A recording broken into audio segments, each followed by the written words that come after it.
In this video I will be showing you how to create a new job sheet in the calendar. This will be useful when you receive a phone order, rather than the customer booking online.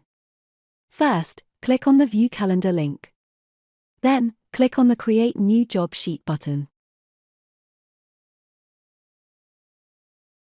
This is the new job sheet form. First, put in your customer's vehicle registration. Then click Find Vehicle.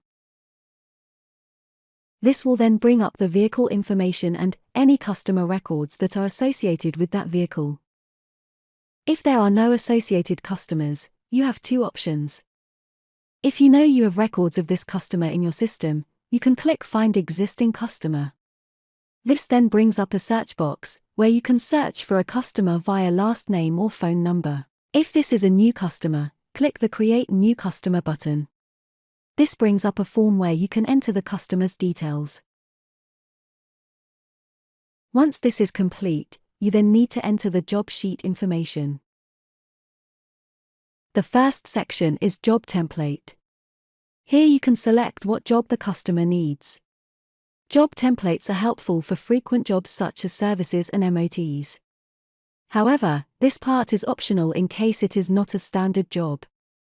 If you do select a job template, the rest of the fields will fill out automatically. If you do not select a template, then you will need to fill in the fields manually. First, you'll need to enter the job name. Next is estimated duration time. This is how long you predict the job will take. For a service, let's put in 45 minutes. You can then add any job notes you may need. Then you have your line items. This is what is used to generate invoices, so the information in this section needs to be accurate. This includes the description of the job, the quantity, the net price, price including VAT and the tax rate as appropriate. If the customer is having more than one job done, you can add more lines by clicking the Add New Line item.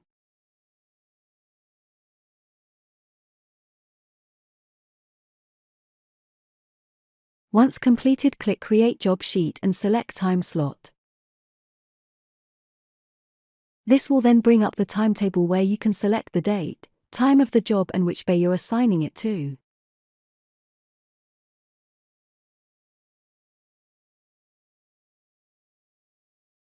Once you have selected your slot, click the Save button.